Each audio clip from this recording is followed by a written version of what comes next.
people say that sort of thing about themselves, especially successful people. Mm-hmm. They look back and they say, you know, I encountered these difficulties, but I put my head down and powered my way through. And here I am. You see, I get the reward now. I'm successful. And I don't think that's what they did. And then if you fail, it will still have been enjoyable. The idea of working for months or years on a boring thing in order to get the reward is terribly dangerous. I was about to ask also, is that objective beauty in smell? That's an interesting question. No, it's very easy to fake and spoof a Turing test and to get it wrong. And for another thing, it depends on the subject or victim or whatever you call it, wanting to pass the test. There is no limit to the type or size of mistake that we can make. David, thank you so much for being here. It's such an honor to talk to you. Thank you for having me. So for those who don't know, David Deutsch is a theoretical physicist at the University of Oxford, the founding father of quantum computing, and the author of two great books, The Fabric of Reality and The Beginning of Infinity. And for those who don't know me, my name is Jaber. I have a master's in artificial intelligence. While studying my master's, I created this YouTube channel to discuss science and philosophy, sort of for fun. By the time I finished my master's, I'd fallen in love with making YouTube videos on these topics, so I left everything else, and that's what I do now full-time. So to see if that was wise of me, we'll discuss the fun criterion. David, one of the amazing things about the beginning of Infinity for me was like how you start with epistemology, and you seem to be naturally building up on it, but arriving at surprisingly wide and far-reaching ideas, like universalities, like things like ethics and aesthetics and things like that. And interestingly, the same exploration can reach the realm of what might seem like existential territory or like maybe life advice, which I know you're not trying to do, under the umbrella of the fun criterion. Indeed. I'm going to do like a little summary from what I understand from the fun criterion. I could be wrong, of course, in my understanding, so also correct me after I finish if I make any mistakes. And then from there, I'll ask you a few questions to see some scenarios on how to understand it better. So things that go in our thinking or affect our thought processes, beliefs, emotions, anything of the sort, all of these, we'll call them here ideas. I know sometimes you call them theories. Those can be explicit or inexplicit, but conscious or unconscious.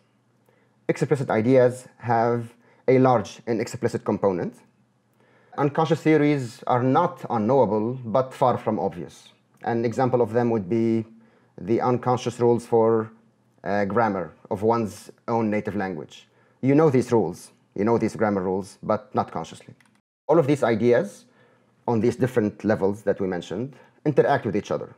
All of them are necessary to solve problems. Any of them can be wrong, of course. I can't judge any idea by its source, only by content.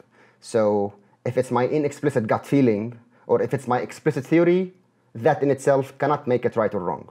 It's all about content.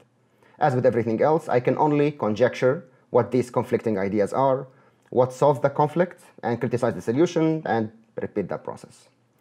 If I understand correctly, lack of fun is a type of criticism to the current situation one can be in.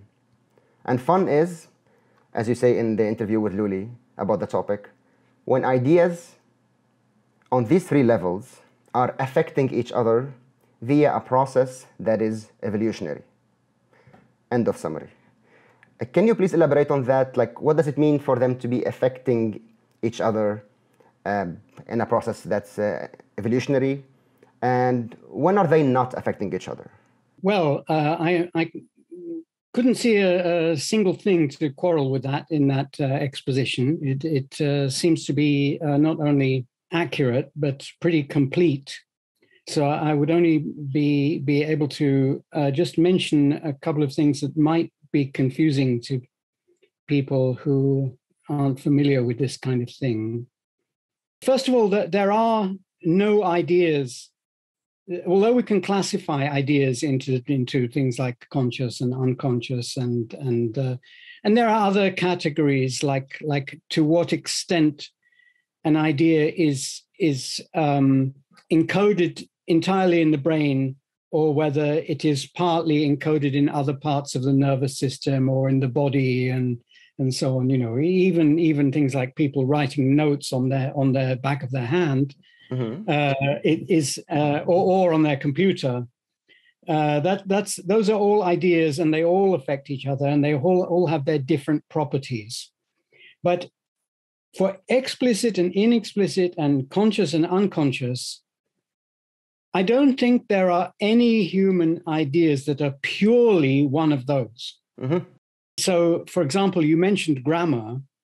So it is impossible to say something entirely explicitly, because for that to be meaningful, for it to be true or false, or a good or bad explanation or whatever, it has to have a meaning that is encoded somewhere, like in the brain, in your own brain, or in the brain of the listener, and so on.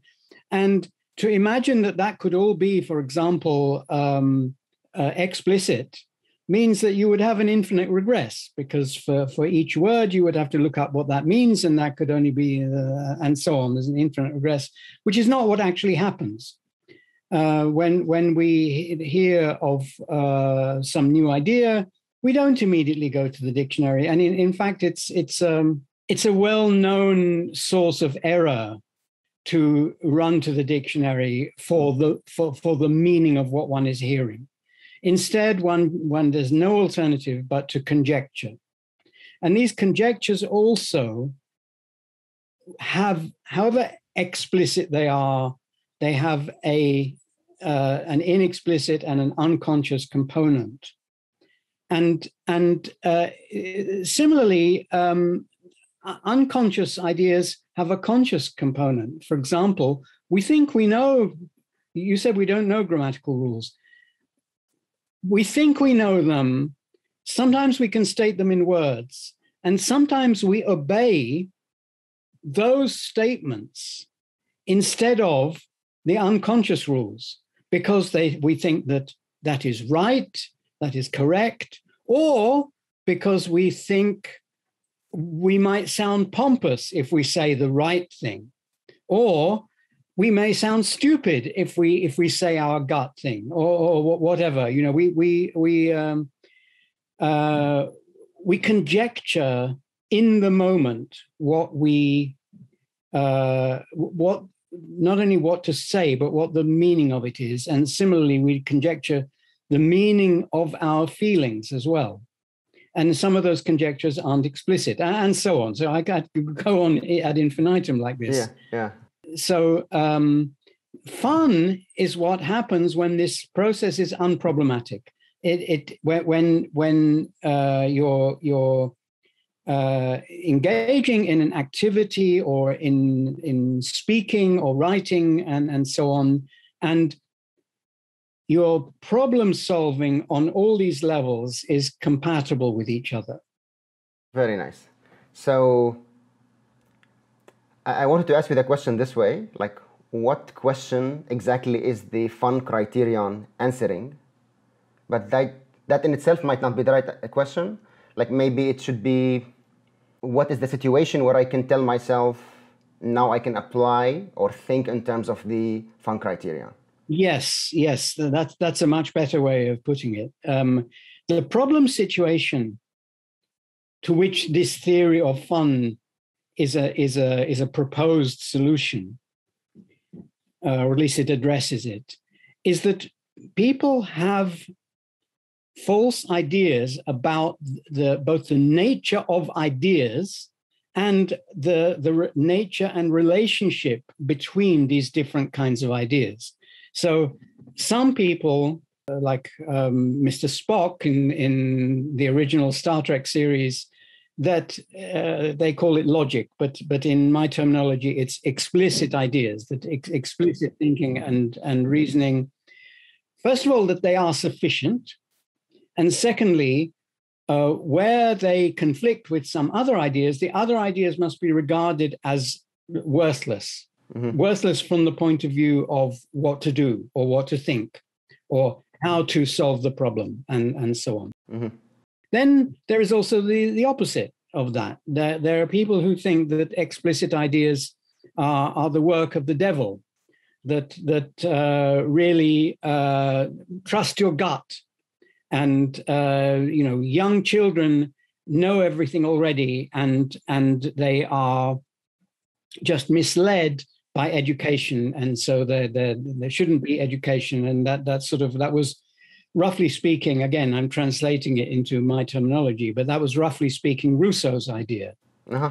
Rousseau was a great educational theorist, in some sense the first one in the modern sense, not counting Locke.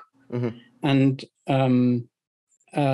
he said many extremely insightful things about the way in which humans think and about the way that children come to think things. But he also said some extremely bad things that have had terrible consequences over the centuries. This idea that civilization, which is closely connected with the idea of explicit ideas, that civilization is a burden and is actually responsible, not just responsible for harm, but is responsible for all harm in the world. That is worse than nonsense. It's just the opposite of the truth. I say the opposite, but it's not true that inexplicit ideas are responsible for everything bad. It's just the truth is, in my view, that we can't distinguish between ideas according to their source. And we have lots of sources of ideas, and none of them are reliable. But criticism and conjecture can eliminate some errors. The problem with such a claim, like his claim, is that it's as if civilization doesn't accumulate knowledge. It's sort of adjacent to an idea you also debunk in The Beginning of Infinity, which is those who claim that like hunter-gatherers used to be much happier than the current state we live in today, which again doesn't acknowledge at all how much knowledge we created and how much fun we created, actually, or at least fun possibilities for us to do in our day and age because of that accumulation of knowledge. After, of course, the Enlightenment and the Science Revolution, and starting a dynamic society, as you described by the end of the book. Yes. Actually, I was also listening to a podcast a couple of days ago, and they mentioned that ADHD kids, at least quite a few of them, can pay attention, like for a good amount of time, on things they enjoy. Of course. So they have problems with attention, except on things they enjoy. They can actually then give it quiet. And I found that very interesting within the, like under the umbrella of the fun criteria. Which to me suggests an obvious cure for the entire condition. Yeah. Let me ask you like this question. So I imagine a scenario. I'm feeling a type of unease or discomfort towards something, like in a situation. So according to my best explanation for what's happening, like I try to, conjecture about my own ideas and things like that. And I realize, okay, there is an unconscious block here that, I don't know, that is either by, evolution or by maybe my childhood, whatever, something like that. And I realized, this fear of public speaking is just, evolved for some reasons. It doesn't make sense now. I'm just speaking in front of people who clearly will not harm me. Everything will be all right. Now, I found what seems to be a good explanation, but still this explicit understanding isn't internalized right away. So my question is, should the discomfort either disappear right away, or I haven't found the right solution or explanation under the fun criteria? No, it doesn't mean that. First of all, as you describe, you can have a conjecture that your discomfort is caused by some inborn or educational thing or something or other, and that the lack of fun is due to a conflict between that and your explicit theories, namely that you're not in any danger, this is an interesting situation, and so on. There's that conflict. Now, that theory, even if perfectly true, does not contain any conjecture about what to do about this. That would be a separate thing to conjecture about. Again, the solution might be that you should find a way to gradually eliminate one or other of those theories from your personality. I see. But more likely, it is not that. The theory won't be entirely harmful. It may well contain some good things. I've actually had the experience of speaking in public and then being, for reasons which I won't go into, being very nervous, and as a result, I gave a very dynamic performance, which people liked, and then later gave another talk on a similar subject, and so I thought, oh, now I know how to do that now. So I went into it, and it turned out to be rather boring. Fascinating. So the fact that you feel bad, some kind of bad thing, doesn't mean it's wholly bad.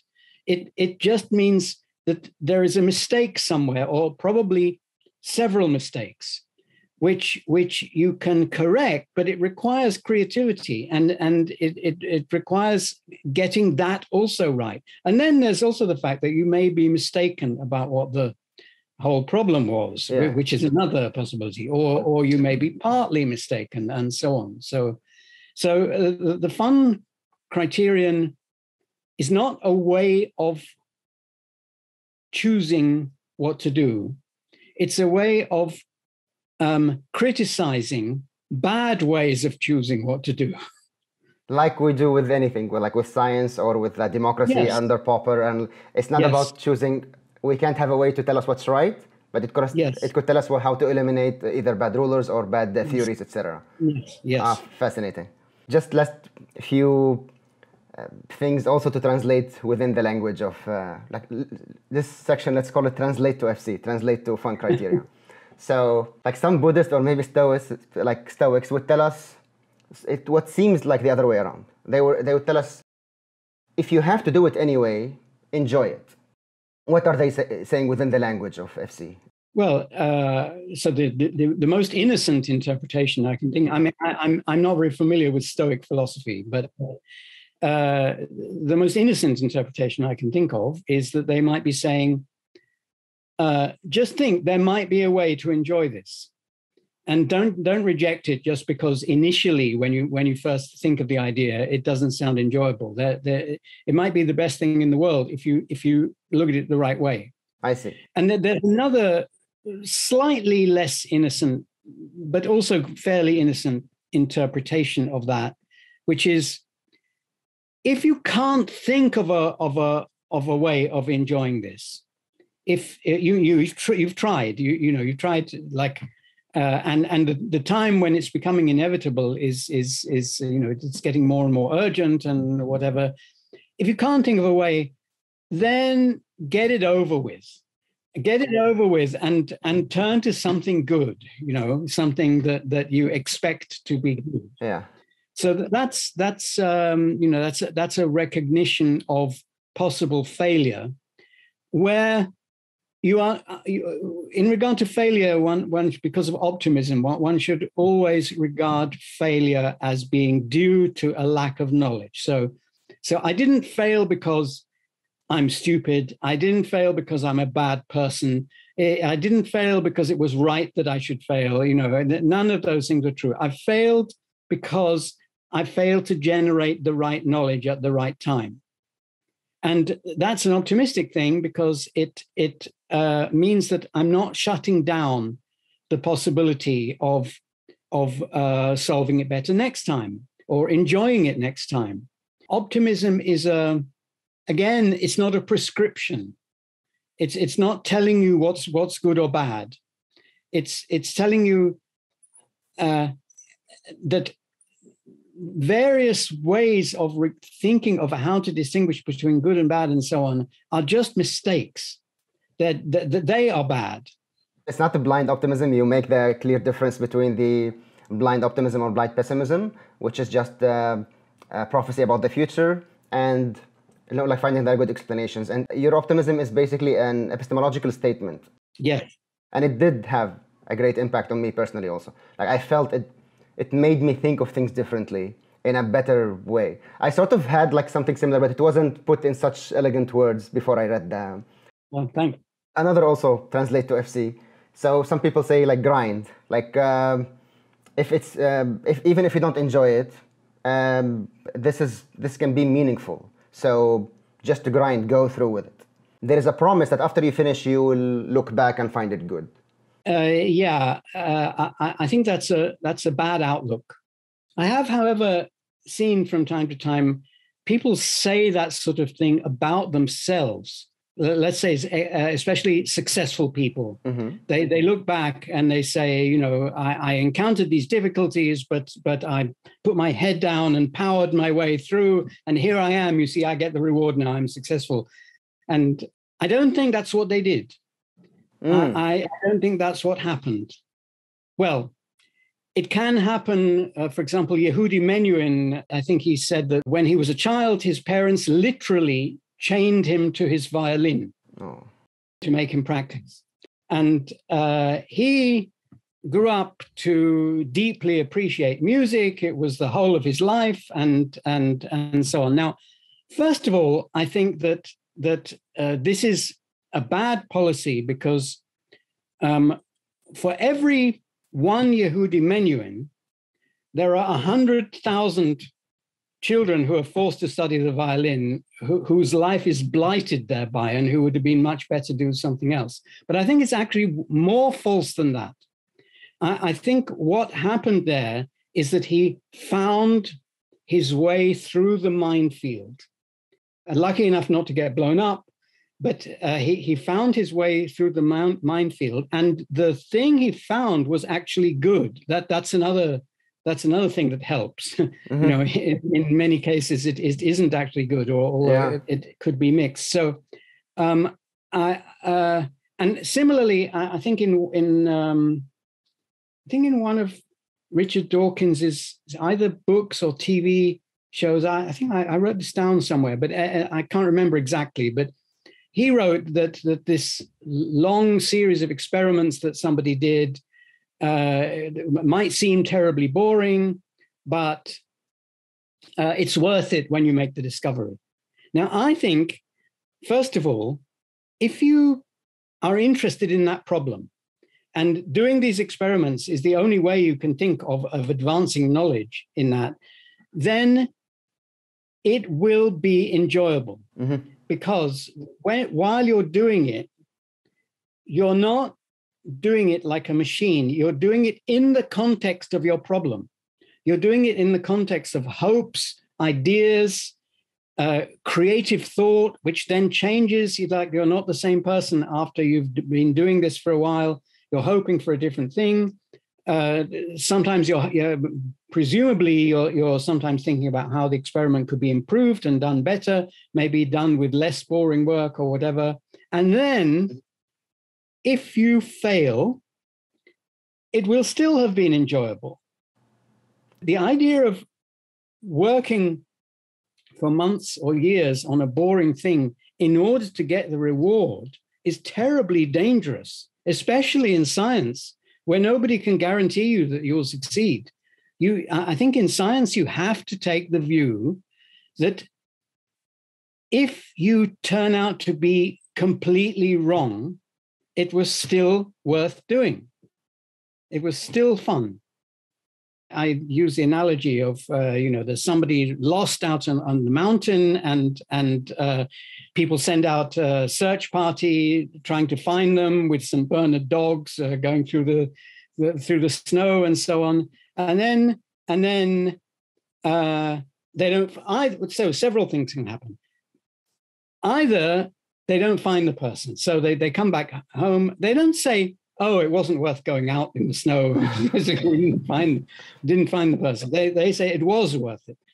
Secondly, if they find the person who happens to find the lost person on the mountain is no different from any of the others. It could be that that person gets the medal or something, or gets thanked more than the others. But I think usually the person who's found will say, "Now I want to thank everybody who was involved in this search, and even the dogs and so on." And so, of course, if one person says, "You're all doing it wrong. I think they got lost over there, and then they're the only person to find it." Well, then maybe they. But even then, in that extreme case, the others were also part of the search party. They in a different universe, they would have had the right theory, and the one who found them would have had the wrong theory, and so on. So Yeah. I think that's what science is like. It's mostly failure, but it can be all fun. And a much better criterion is the fun, not the promise of finding not only the promise of finding the truth. Yes. Last question in this topic, since you mentioned music. Let's say I am doing something, it seems tedious. It seems like boring somehow. It's repetitive, but I have to do it. Then I added music in the background, and I started feeling better. What am I doing here also? The last translation to FC. So what's happening among my different levels of ideas in such a context? I think, first of all, when you listen to music and enjoy it, you are thinking. Uh-huh. It may be, if this is your favorite piece of music, it may be that you've heard it 50 times. If you've heard it 50 times and are still enjoying it on the 50th time, then you're hearing it differently each time. You're hearing it with the benefit of the thoughts that you've had. Like in the case you mentioned, they might have been inexplicit thoughts. They're in the background, but something good always changes you. Mm-hmm. So if you're enjoying the music, then it is changing you. If you are enjoying it to outweigh something you're not enjoying, well, that might be the only thing you can do. Like I said, it might be a thing, you have to say, let's get this over with. But that's not ideal. When there's a thing that you have to say, let's get this over with, there's always another way of thinking about this, which doesn't have any element of non-fun or let's get this over with. There's a different way of looking at the thing, even if you're doing the same actions, of understanding the context in such a way that this, in that context, is a pleasant thing to do. Mm-hmm. It's like the famous example of it's like framing the pain one gets from, say, working out. Many of us love it. It doesn't feel like pain. Actually, I never called it pain. But we know it could be physically interpreted as pain had the person not known that this is what's happening while I'm working out. But we love it, like when we go to the gym, no matter what type of, I'm putting pain between quotes because the fun criterion is the opposite of no pain, no gain. So just to be clear about that. Yes. Now that we mentioned music, let's jump to objective beauty. This is a fascinating topic. Before I went into the book, I never thought anybody could even convince me, even with a little bit, that there could be any objective beauty. But then you did. So I'll try also to read, a 3-minute summary of it from what I understand it. And then also I'll ask you a few questions about how things like that. So one possible goal of beauty is attraction. Beauty can attract beings that are able to detect it or appreciate it. Co-evolution is the process of reciprocal evolutionary change that occurs among groups of species as they interact with one another. So we can imagine two species, each evolving in its own path. When these paths are affecting each other continually, we have co-evolution. The same co-evolutionary process can happen within a species, like between males and females through sexual selection. Now, you argue that the co-evolution of insects and flowers made the flowers objectively beautiful, or have some standards of objective beauty. We'll see how. And gave the insects the ability to detect this beauty and be attracted to it. And that there is something interesting and unique about this particular co-evolution as follows. In the co-evolution of predator species and a prey species, they are each evolving to hide from each other. They're evolving towards being less attractive to each other. In the co-evolution of males and females of the same species, let's say, cows, they're evolving towards being more attractive to each other. So they are evolving to be more attractive, but only to each other, so only within the species. So that explains why we humans don't find like these animals, males or females, universally beautiful, although they do find each other attractive.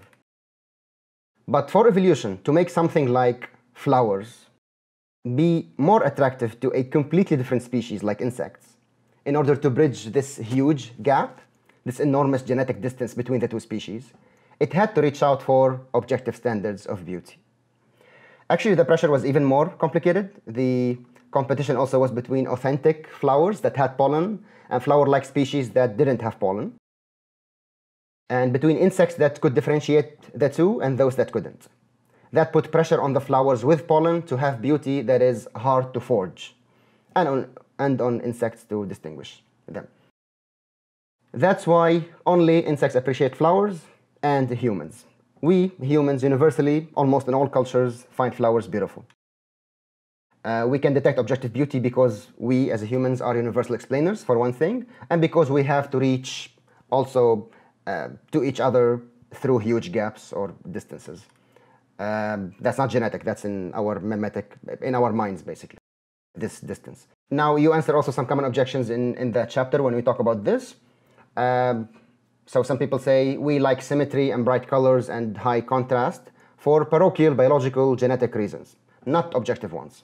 Aren't these enough to explain why we love flowers? You say no, we love looking at asymmetrical flowers too, and pale white jasmines, and we're not attracted to a black spider on a white wall, although it's symmetrical with a high contrast with the wall. An important note, having said all that, you acknowledge, of course, that we do also have standards of beauty that are not objective. We like things for cultural and genetic reasons too. And of course, objective beauty, like objective truth, is subject to open-ended improvement. It's not like you're saying we'll find one golden ratio. This is like a very common one. And we solved beauty. That's not it at all, as far as I know. Yes, again, perfectly accurate. And by analogy with your previous question about fun, let me answer straight away what I imagine the next question is. What problem is this addressing, this theory? Well, that's the coevolution happens a lot in the biosphere. And by itself, that's not a mystery. Coevolution is known to create a lot of knowledge and to create it relatively fast compared with other processes. Mm-hmm. The question is, why are humans also attracted to this? And by the way, I think there have been experiments done that humans can also make things that are beautiful and attract insects. Whoa. So humans can also go in the other direction. Mm-hmm. So humans, I mean, that's maybe not so surprising because humans can do a lot of things. Yeah. It would also not be surprising if humans could learn to appreciate flowers. Humans can learn to appreciate anything, including spiders on the wall or whatever. What's surprising is that humans seem to naturally, easily, and most humans, most of the time, in most cultures, find flowers beautiful. That is very surprising. There are other parts of plants that do not have that property. In fact, no other part of a plant has that property. So why do humans find specifically flowers usually beautiful? I think that is a mystery. And I think the answer is that in doing this coevolution, the evolution did not go along the usual path of just finding things that sort of match together between the two sides. They both found a thing that matches with something objective. Mm-hmm. And that's how they bridge the gap. By the way, I also think that humans are as different from each other as different species are.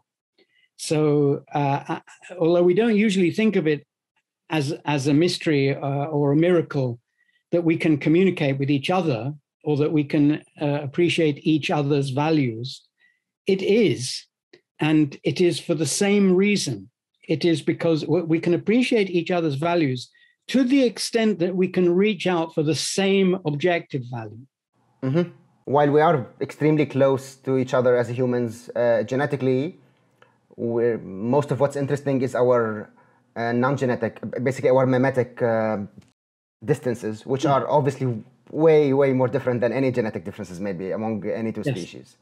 So I think one common objection, you probably have heard it before. I think it's based on a misconception, but I'm going to ask you anyway, so like we get it over with. Once someone tells us beauty can be objective, we find it hard to digest that the window could open to anyone telling us you're wrong about finding X beautiful or not beautiful. So let's put people at ease. Is that what your argument entails? No, and not even in this specific case, because I think although flowers are objectively beautiful, they are far from the most beautiful things we know of. We can, I said, we can make things that attract insects, but we can make things that don't attract insects, but are far better than any flower. The most beautiful things that human artists have created are not in the same league as anything that nature has created. There's a nice poem whose author and name I always forget, but I can look it up, who says exactly this, who says that nature may be beautiful, but an art just outclasses nature. Yeah, definitely. And within this whole framework, it's clear why. Let's put the word framework. I know it's not very Popperian, but you know what I mean. So in a short interview with Nature, you mentioned that beauty can be objective. It can also be, we can find things beautiful for genetic reasons or cultural reasons. So for parochial reasons. You didn't mention it there, but I think also we can have it for subjective, like completely personal reasons. Like maybe this thing reminds me of something, so I can also find it beautiful for that reason, like familiarity, something like that. So I think what you're saying is it's possible for one to learn to appreciate something after not appreciating it. Yes. So first I look at it, I don't like it, and then I can learn that this is worth appreciating. Just like I can in the beginning see an explanation, a theory, and I think it's wrong, and then someone can explain it better to me somehow, like, and then I'm like, oh, okay, this is right. So even if it's objective, it doesn't mean I will. It's like no, I have to conjecture to understand it also. Yes, so both ways round. I agree with you. And even within all that, even in theory, if we had great advances in aesthetic sciences, let's call them, no one can tell like anybody you can't find X ugly or you can't find X beautiful, because we are also acknowledging the genetic, cultural, personal. We know these things exist, but we're talking about the objective aspect. We're not taking anybody else's personal subjective feelings towards anything, of course. Are you saying there would be a unified theory of beauty across all arts? Or at least, for example, can I put a theory that, can I put out a theory that makes music, like this is what makes music good? Like all music, one theory, unified theory. Well, we know so little about this that it's hard to guess what future knowledge about this kind of thing will look like. For example, future knowledge might say, well, the thing that we used to call beauty in the 21st century is actually 5 different things, and they're very different from each other.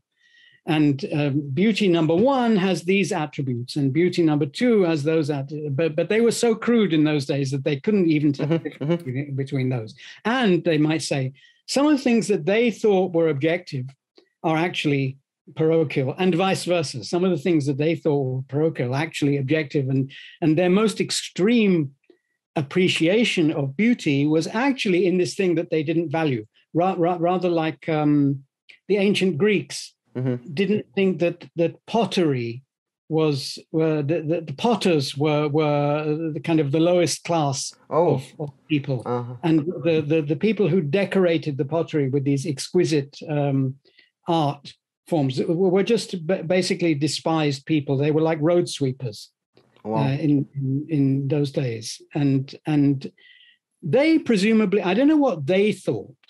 They must have had in their minds sophisticated theories of how to decorate pottery. Whether they thought that was an exalted thing and that everybody else was underestimating them, or whether they too thought that, you know, they might easily have despised themselves and wished that they could be something other than potters. Like, you know, they wished that they could be cow herders or something. Yeah. I don't know. But there is no limit to the type or size of mistake that we can make. Exactly. I'm just saying that in order to illustrate that we don't know. If I say I don't know the answer to that question, Yeah. it's not that there's a thing which if I knew it, then I would know. It's, you know, we might be a very long way from understanding this. Even when we have such a theory, even when we are much closer to the truth about these things, it will not give us a way to create art by turning the handle on some art machine. It will be a way of understanding what art is, but it will still not be a mechanical task to either create it or to appreciate it, just like with science. So I was wondering what would falsify the explanation we just laid out with the like flowers and insects and things like that. So I thought of a few scenarios to lay out. So if other animals were also attracted to flowers without a co-evolutionary history with flowers like insects, that would, for example, be that would falsify the theory. No, I don't know of any animals, but I'm imagining. So yes, that would. I hesitate to say something's falsified if I don't have a rival theory, a rival explanation. But yes, that would make the theory very problematic. If it turned out that the spiny anteaters. No, actually, that's a bad example because you could imagine that they would have a reason for appreciating. But some animal that doesn't have such a reason. Like bats. Yeah, maybe bats, but they don't see very well. But anyway. Exactly, that would make it fascinating. Well, that would be kind of supernatural. If a blind animal, I mean, well, they're not blind, but if that translated to their level of sensory, that would be amazing. That would make the theory problematic. But I don't think there's anything like that. I don't know either. I was just thinking of scenarios to make it like to think of falsifiability. If there was then a rival theory that says that actually there's no objective beauty, it's all parochial, and we can solve the bats and the anteaters and the insects and the humans all within one theory, and it has nothing objective about it. Fine. Then that would be the best theory. Yeah.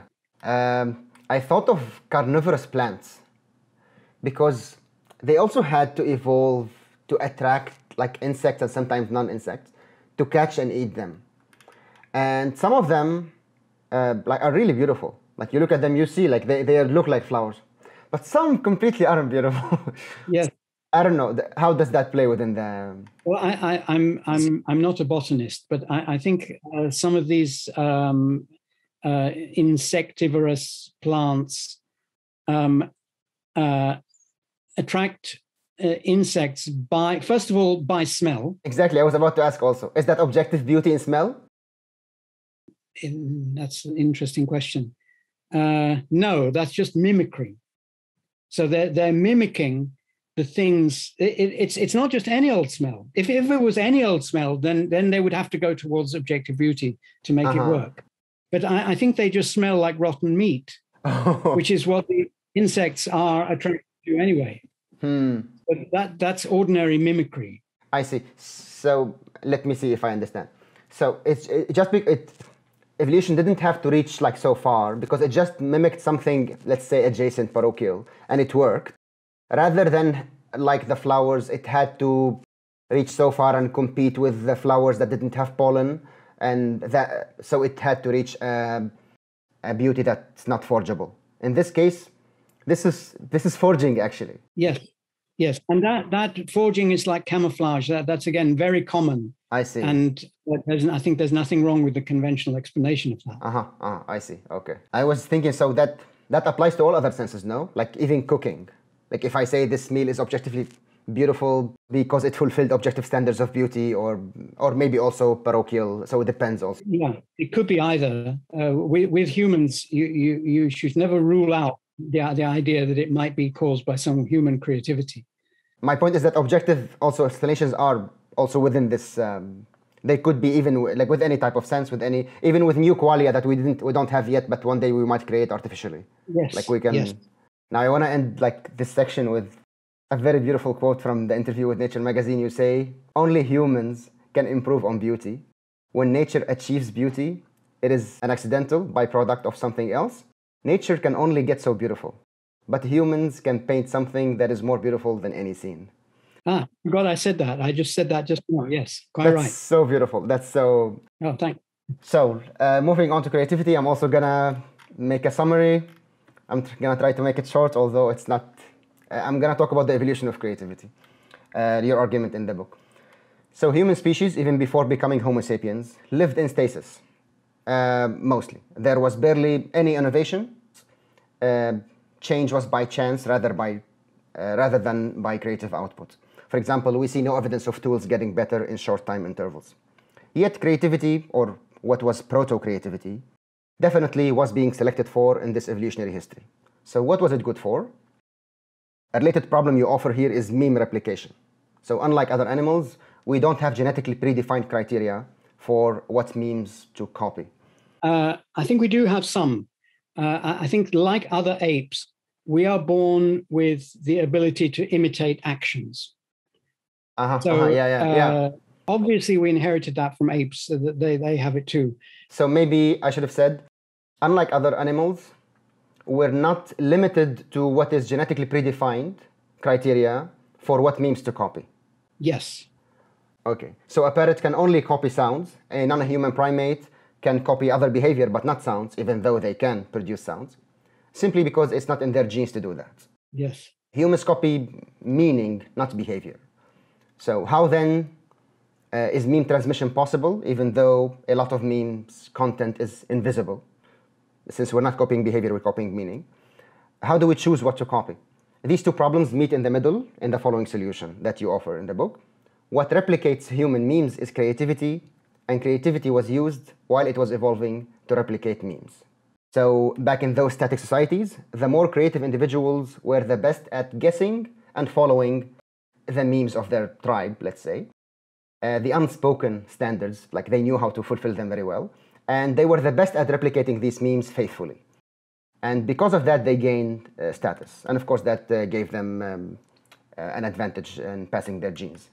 So in static societies, creativity was blocked for millennia by the memes which meaning creativity, evolved to copy. What a twisted cosmic joke, as you say. And it really is. So I have a few questions here. I'm also just seeing, not to falsify the theory also, but to see if there are other aspects that could either support it or not. Is it possible that creativity was used to attract mates, but in very limited ways, like, say, dancing or singing, helping them propagate their proto-creativity gene, but still there was enough anti-rational memes that didn't allow them to use that creativity elsewhere. So they were allowed maybe to dance creatively and sing creatively to attract each other, but they couldn't oh, you want to make a new tool? No, this could harm others, whatever, so don't touch the tools. Maybe they followed something like, what's the principle of Rees that you disagree with in the book?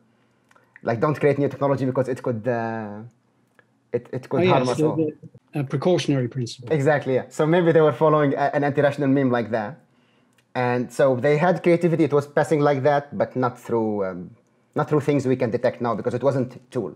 Honestly, what made me think of that is, so old Arabic poets, 1,700 years ago or something, they were very proud of how well they could memorize poetry. And there was shame around anything about writing or something. No, the pride was in memorizing. And I forgot which philosopher, ancient philosopher who was against books. No, it should be all in the mind. Was it Socrates or who was it? Probably Socrates, yes. And of course, earlier than that, it was taken for granted because people like Homer, for example, couldn't write. I think he was blind as well. But it was taken for granted that poems, songs were there to be memorized. That's what it was all about. Yeah.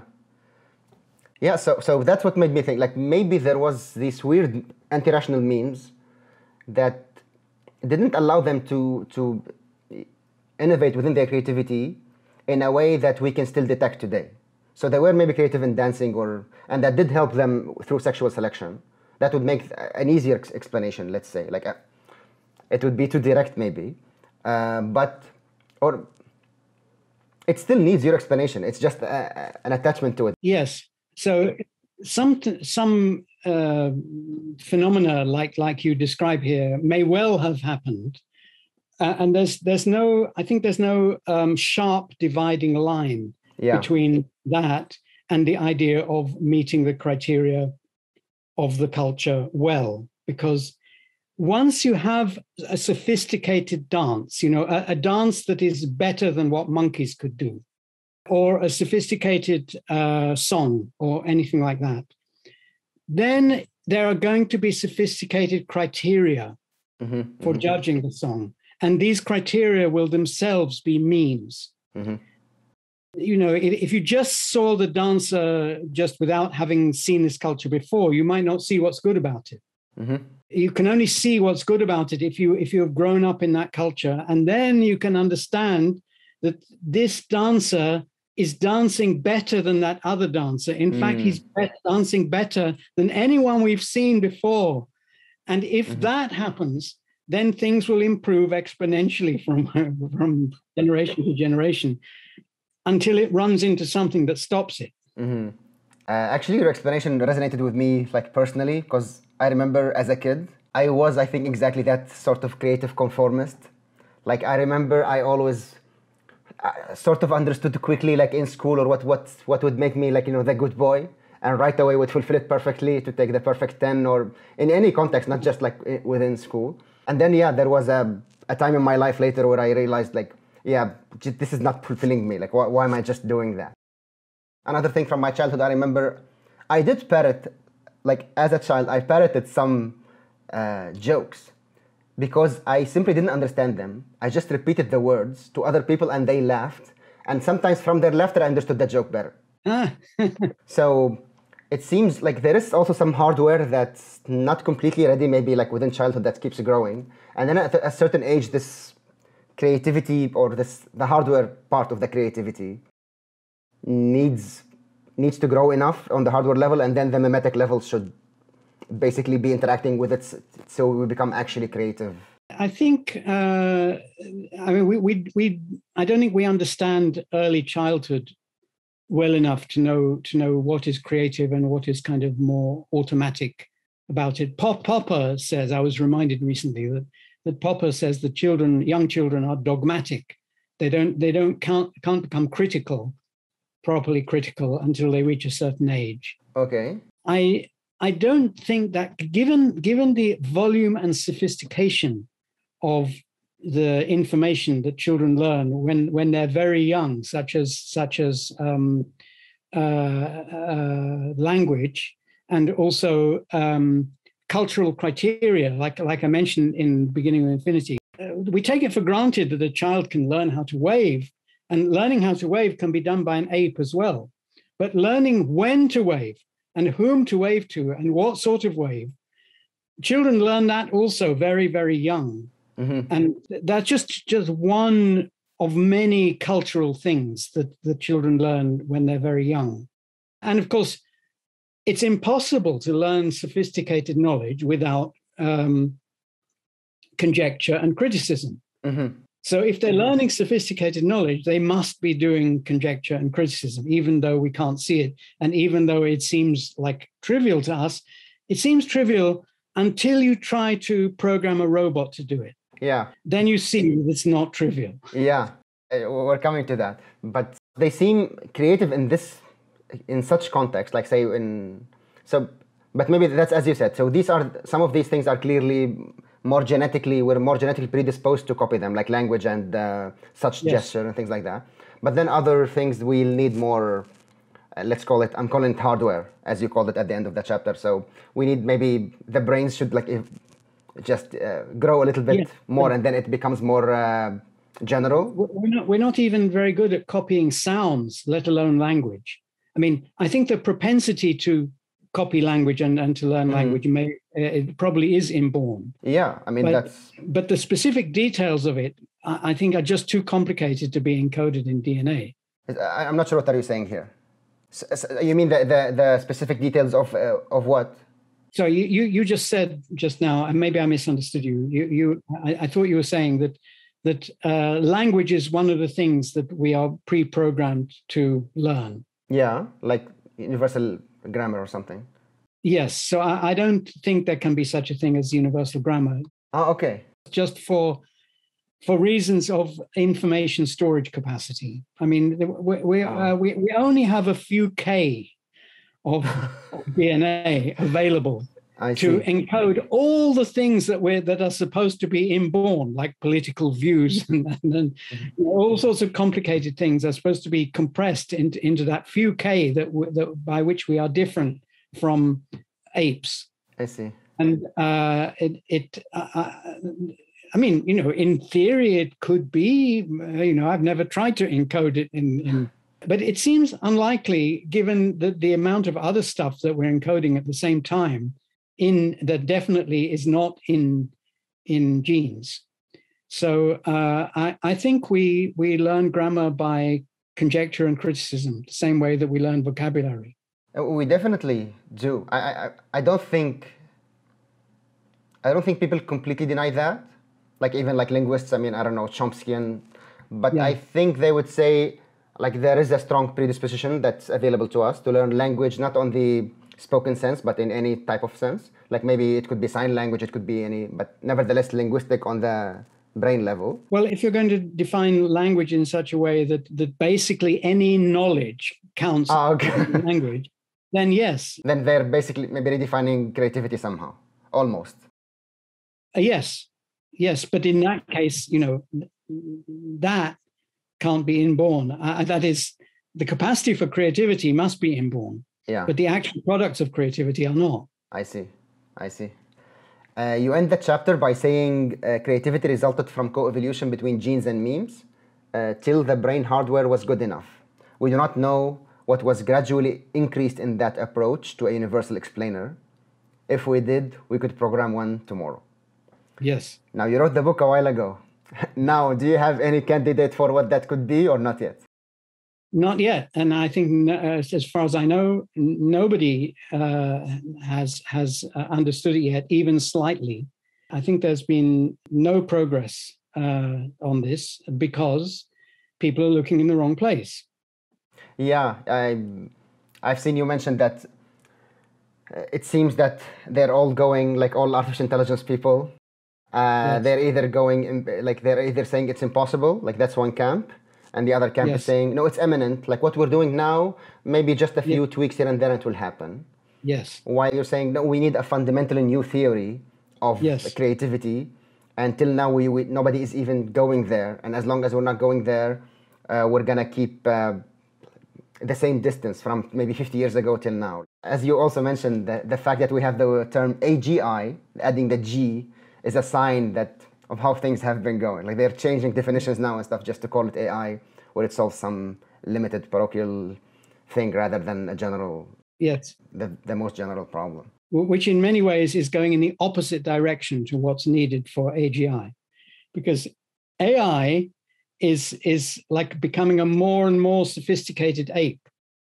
Doing a particular task better and better and better. Whereas AGI is the ability to not do that. Exactly.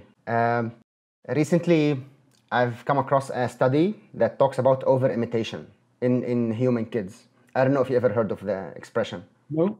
So it's a study in cognitive psychology. It has shown that human children, unlike chimps, over-imitate others, which means they reproduce an adult's obviously irrelevant actions.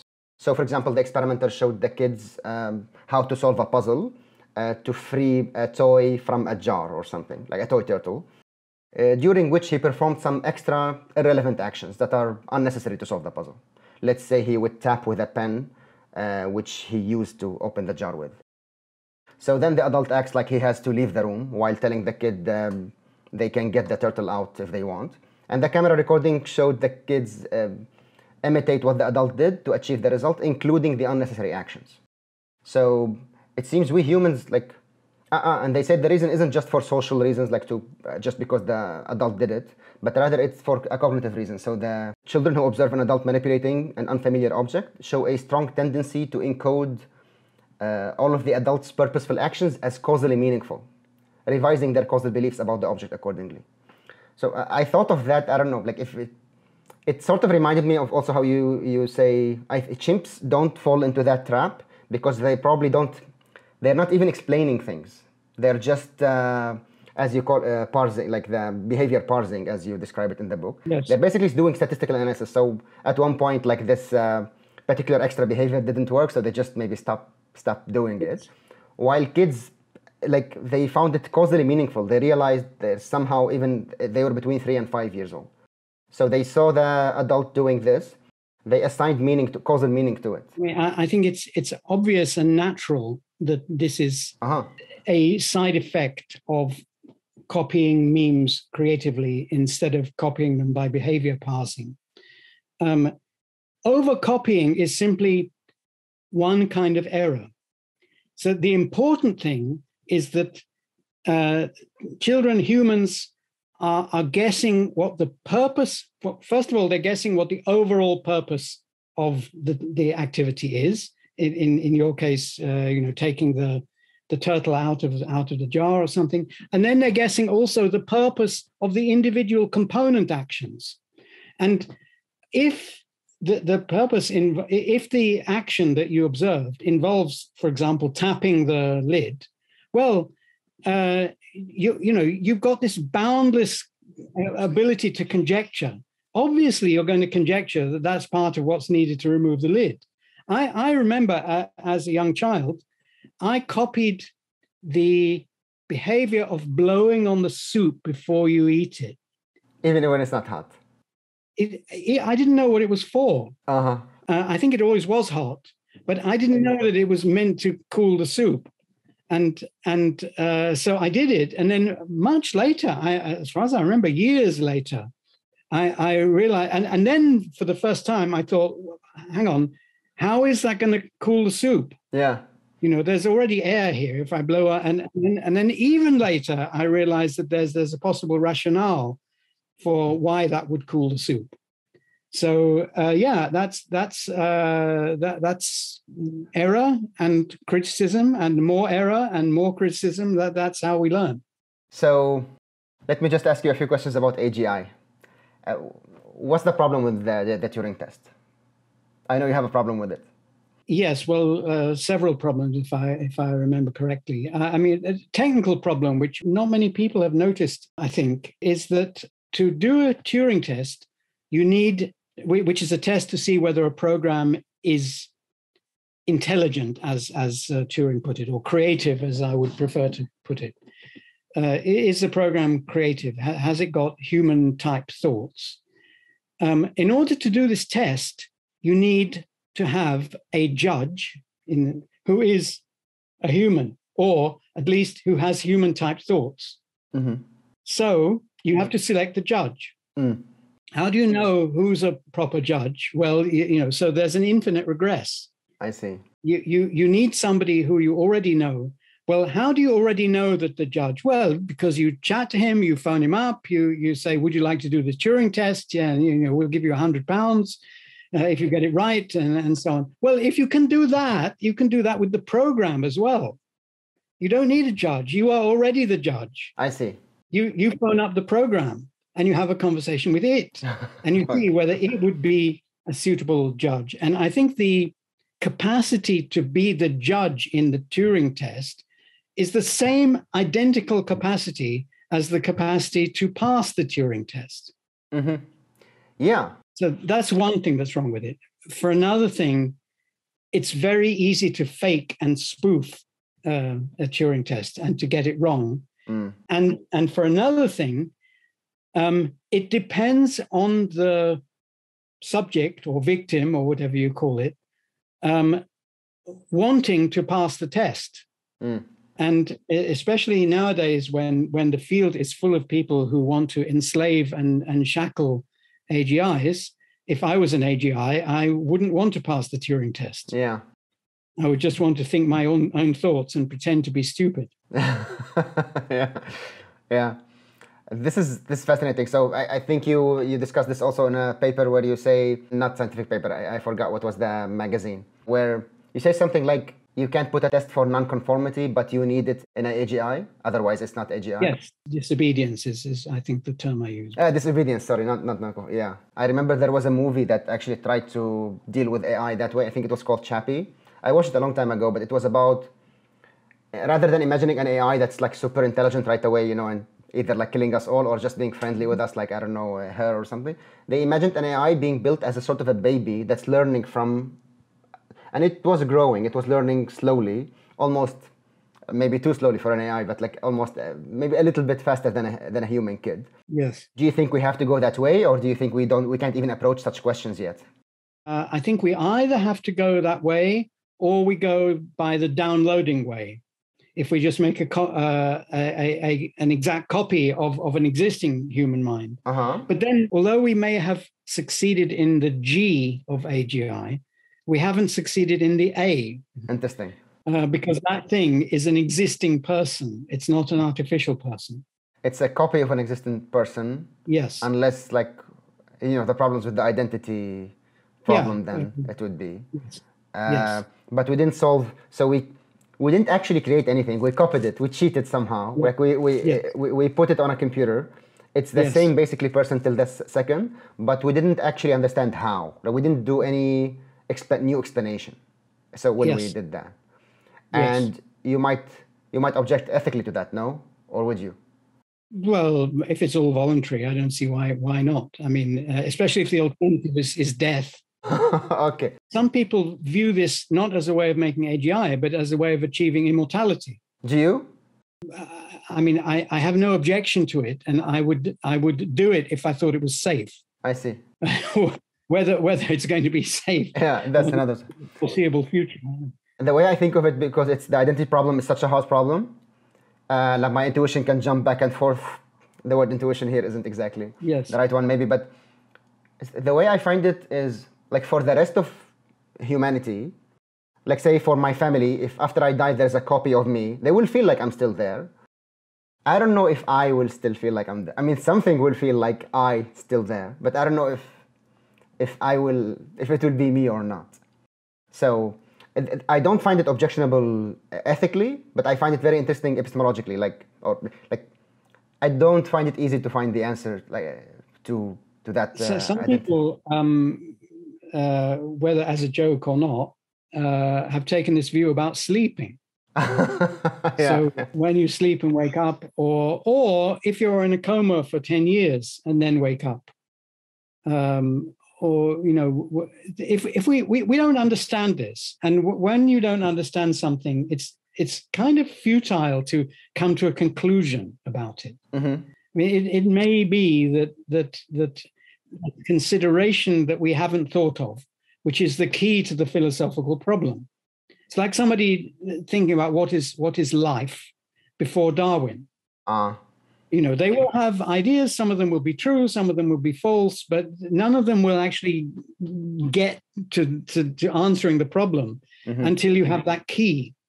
I see. So we're lacking a key theory. Yes. That would give us an understanding of what makes a human human, like what makes me me. Yes, and because of the principle of parsimony or something, I'm inclined to think that the answer to that problem, the answer to that question, comes from the answer to the question is, what is creativity? The AGI. My guess is that once we know how to make an AGI, we'll also, the same theory will tell us the answer to what does it mean to be the same person. It will also tell us what it means, what the moral value of suffering is.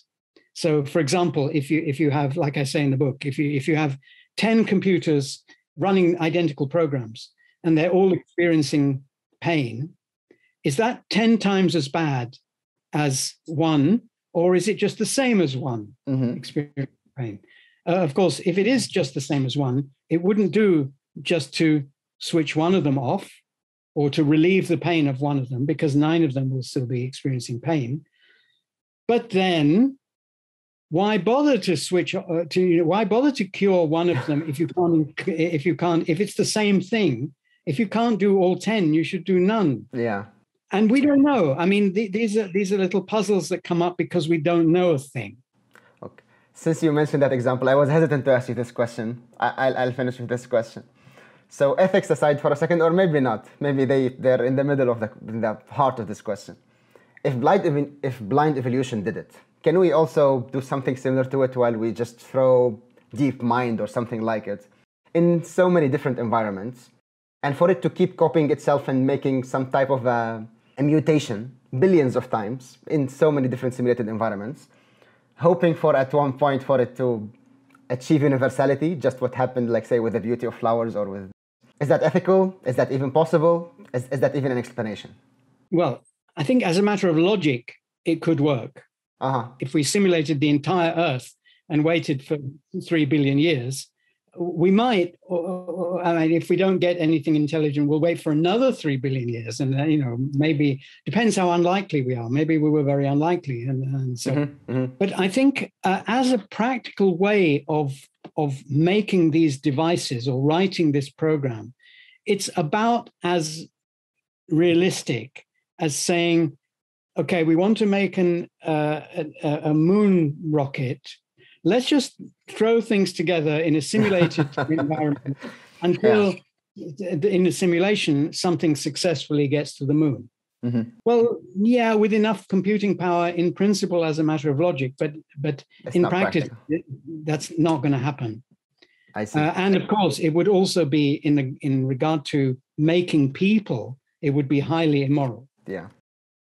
Let me remind the viewers that now there is since there are many viewers in Germany, now you released a German edition of The Beginning of Infinity, as I understand. Thank you. Yes. And for Arabic speakers, there is also a free link for the book that you made the book available for free in Arabic. And of course, those who want to read it in English, it's also available on Amazon, and I'll put links. Let me finish with this question. What makes life worthwhile?